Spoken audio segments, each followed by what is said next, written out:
Darwin Hollow, a town forgotten by time. A place where fog clings to the rooftops like old memories. And every street seems to whisper stories that no one wants to remember. Ethan Cole arrived here just before dusk, carrying nothing but a backpack, a half-finished thesis, and the belief that there was no such thing as the supernatural. He had always considered himself rational, practical, unaffected by ghost tales or local superstitions. But that evening, the night he chose the graveyard shortcut, would become the one moment he wished he could forget forever. The sky was a dull iron grey, already surrendering its last bit of light. The air felt wrong, cold, but not the kind of cold that comes from weather. It was the kind that seeps underneath your skin, the kind your bones remember. Ethan stepped through the crooked iron gate, its rusted hinges crying out. His footsteps echoed on the uneven path, crunching over dead leaves. That looked like brittle pieces of old secrets. Ethan. Just a shortcut, 5 minutes, nothing more. Narrator. But there is no such thing as just a shortcut when you are crossing a graveyard that refuses to be silent. As Ethan walked, the fog thickened, swirling around his legs like pale, ghostly fingers. The gravestones leaned in different directions. Some broken, some half-sunken, some carved with names erased by time. He kept his eyes forward, until something made him stop. A sound. Not loud, not sharp, but unmistakably human. A breath. A slow, fragile inhale, followed by a trembling exhale. Ethan stopped dead. His heartbeat thudded inside his ears. His breath misted in front of him. Ethan whispered to himself, "It's just the wind, just the wind." But the wind does not breathe from beneath the ground. Ethan took a shaky step forward, then another. Every instinct told him to leave, to run and never look back. But curiosity pulled him deeper. And then he saw it. A grave. Freshly dug. The soil still dark and damp, as if someone had buried something, or someone, only hours ago. He approached reluctantly. Something wasn't right. There were no flowers. No candle. No date. Just a headstone. And scratched into the stone with a jagged, uneven hand was his name. Ethan Cole.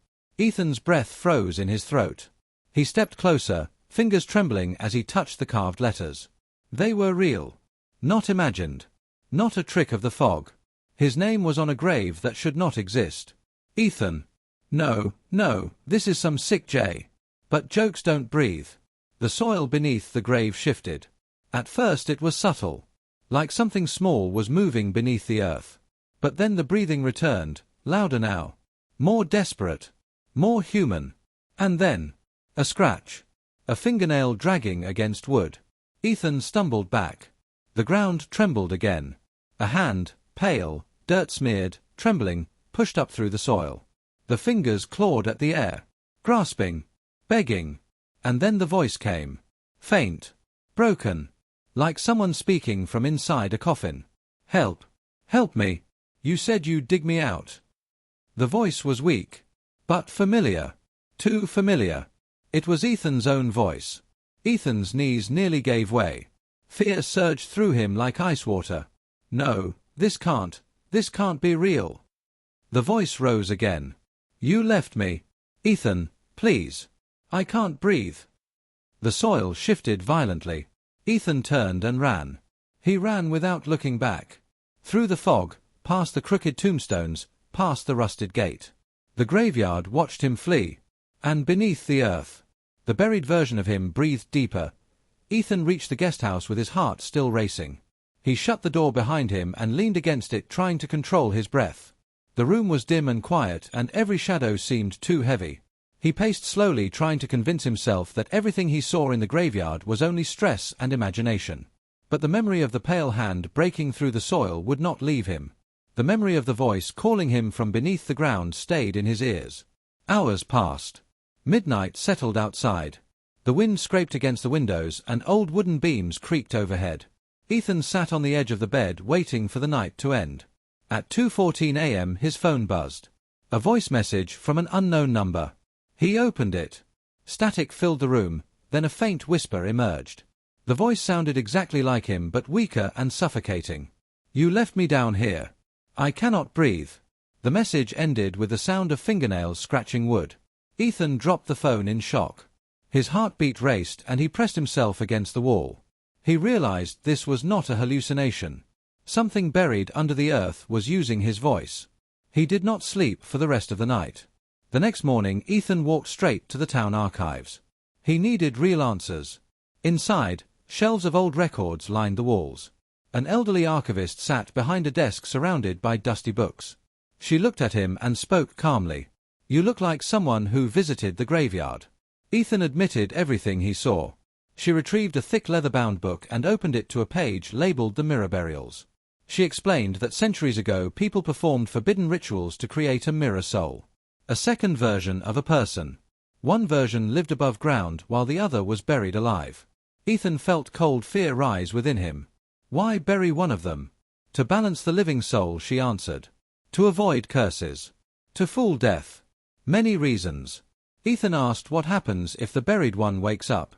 The archivist closed the book slowly. Then the living one becomes the target. Only one soul can remain. Ethan's voice trembled. Is there any way to stop it?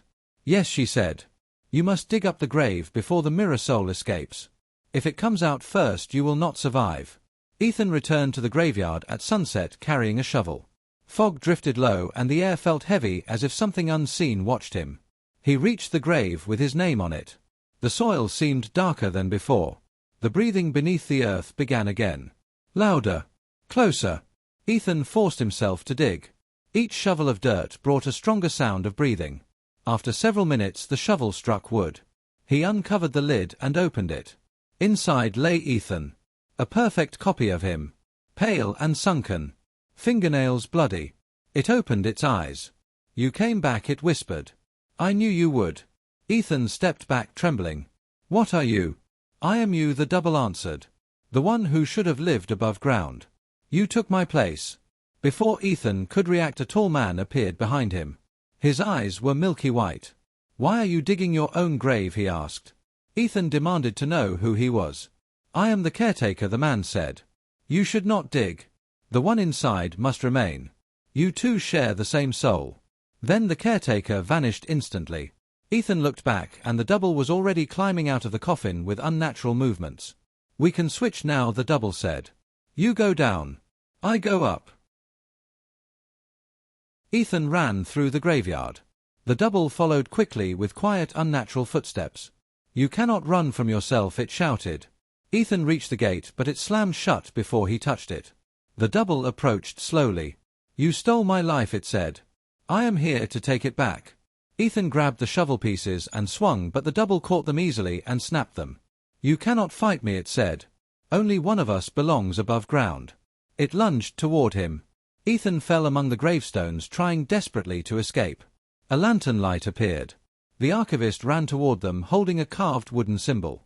She began chanting words Ethan could not understand. A cold wind swept the graveyard.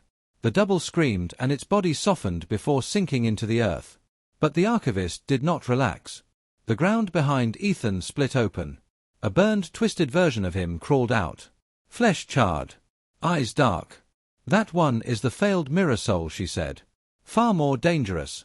The creature roared and charged. The archivist shouted at Ethan. Run. They ran into a stone mausoleum and closed the heavy door.